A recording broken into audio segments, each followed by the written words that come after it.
Halo teman-teman, saya Pian Widianingsih 14060170008 Mata Kuliah Manajemen Pemasaran.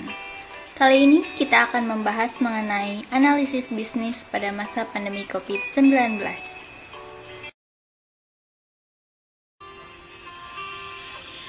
Seperti yang teman-teman ketahui bahwa zaman sekarang ini lagi tren banget masalah corona. Si corona ini mengharuskan kita untuk berdiam diri di rumah.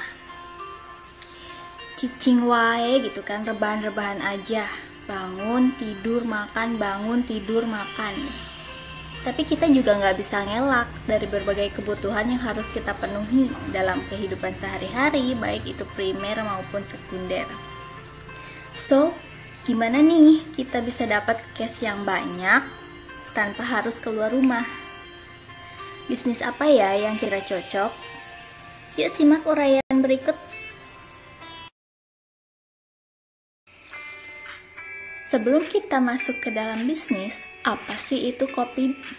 COVID-19 merupakan suatu penyakit menular yang berasal dari kota Wuhan, Cina. Penyakit ini berdampak besar terhadap dua hal dalam perekonomian. Yang pertama, market behavior atau yang biasa kita sebut dengan perilaku pasar. Seperti yang telah dibahas pada slide sebelumnya, bahwa kita, warga Indonesia sangat dianjurkan untuk tetap stay at home atau berdiam diri di rumah. Hal tersebut menimbulkan perilaku baru pada pasar. Misalnya nih, yang biasanya belanja secara offline, sekarang berubah menjadi online. Mulai dari promosi, mereka lebih mengedepankan melalui media sosial seperti Facebook, Instagram, via Shopee, Tokopedia, atau yang lainnya.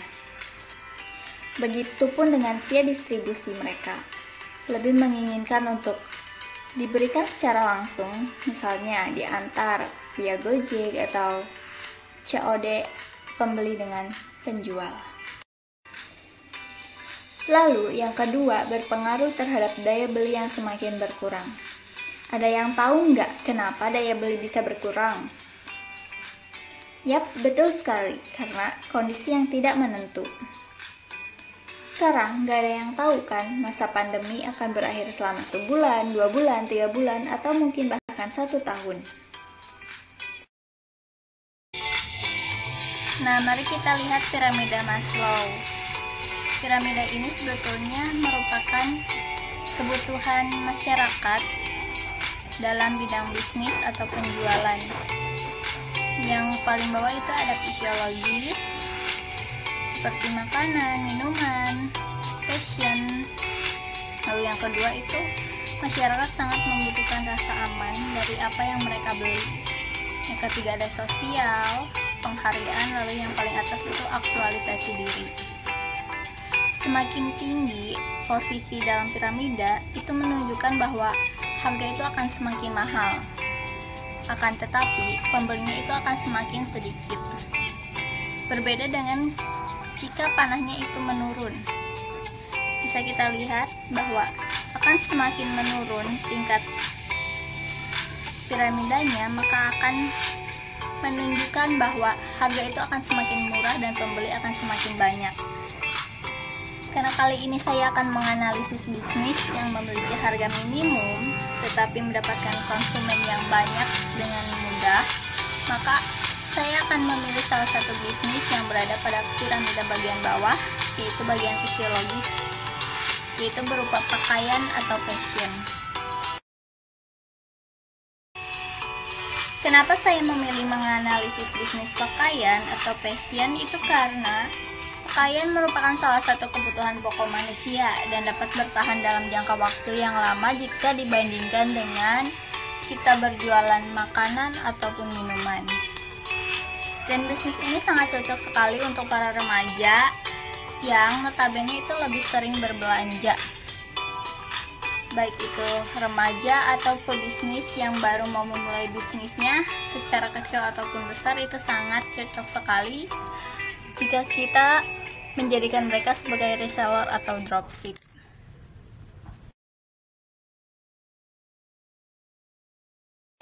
Nah, lalu pakaian apa ya yang kira-kira cocok untuk bisnis pada masa pandemi COVID seperti sekarang ini? Yap, betul sekali. Pakaian yang paling cocok yaitu berupa pajamas ataupun home dress. Kenapa? Karena yang pertama itu, meskipun setiap orang berkeinginan untuk tampil trendy, cantik, ganteng, gagah gitu kan, tapi pada kenyataannya kita itu nggak bisa kemana-mana alias harus berdiam diri di rumah. Sehingga pajamas ini sangat cocok sekali untuk dipakai di rumah aja, meskipun sebetulnya untuk keluar juga itu sangat menarik sekali.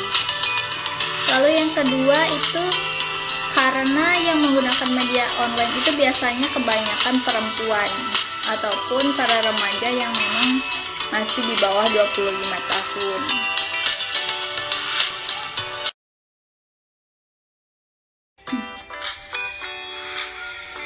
Konsep pemasaran pada bisnis ini yaitu bermula dari distributor atau biasanya konveksi, lalu berlanjut pada reseller.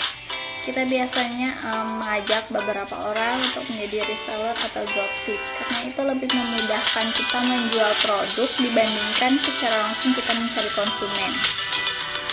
Lalu berlanjut lagi melalui media sosial seperti Facebook, Instagram, Shopee, Tokopedia, dan yang lain sebagainya. Atau kita juga menggunakan jasa seperti selebgram atau media promosi lainnya. Nah, dalam bisnis pajamas ini kita menggunakan beberapa strategi penjualan. Yang pertama itu dalam hal produk, kita memberikan layanan yang melebihi harapan konsumen. Misalnya nih dalam hal packing, kita buat packing ini semenarik mungkin, kita tambahkan pita atau beberapa bunga sebagai hiasan, atau juga kita bisa memberikan bonus produk berupa masker atau sekedar candy pun itu nggak apa-apa ya. Lalu dalam promosi, kita menggunakan selebgram untuk berpromosi atau mengadakan giveaway sebulan sekali atau 3 bulan sekali.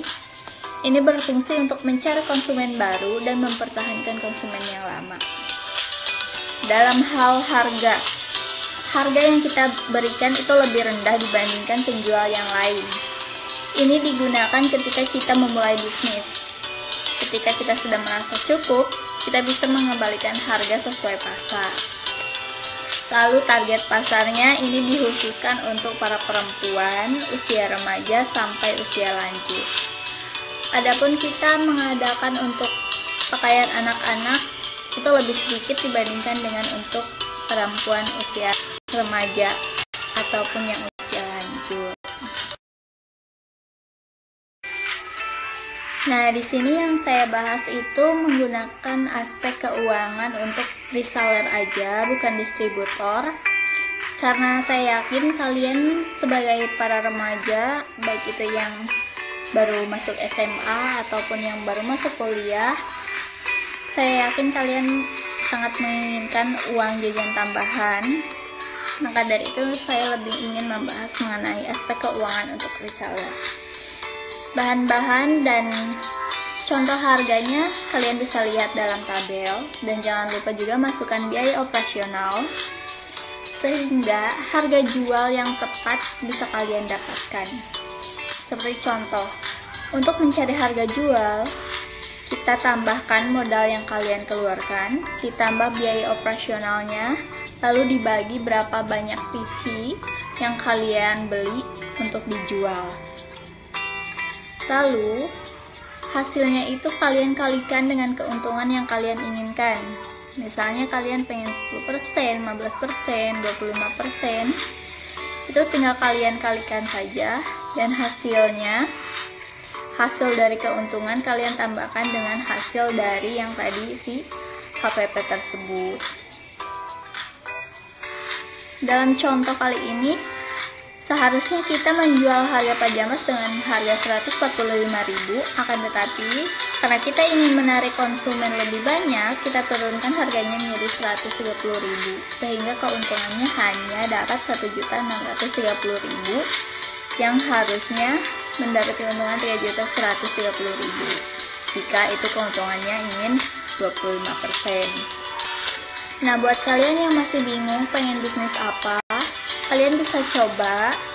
Ini 100 PC hanya contoh aja, kalian bisa coba misalnya beli 10 PC dulu, lalu kalian hitung seperti ini. Sekiranya mendapat harga jual berapa dan keuntungan berapa. Setelah itu kalian harus semangat berpromosi, mencari konsumen, atau mungkin bahkan bisa langsung mencari reseller untuk membantu kalian mencari konsumen, sehingga produk kalian bisa laku. Nah, semoga uraian tadi itu dapat membuat kalian lebih pede lagi buat yang mau mencoba berbisnis. Karena tadi sudah saya sampaikan mulai dari strategi, cara hitungnya, ataupun contoh packagingnya, kalian bisa lihat ulang. Semoga video ini bermanfaat buat kalian dan semangat buat mencari penghasilan tambahan. Thank you yang udah baca ataupun udah lihat video ini. Jangan lupa like ataupun subscribe channel ini, oke? Semoga bermanfaat.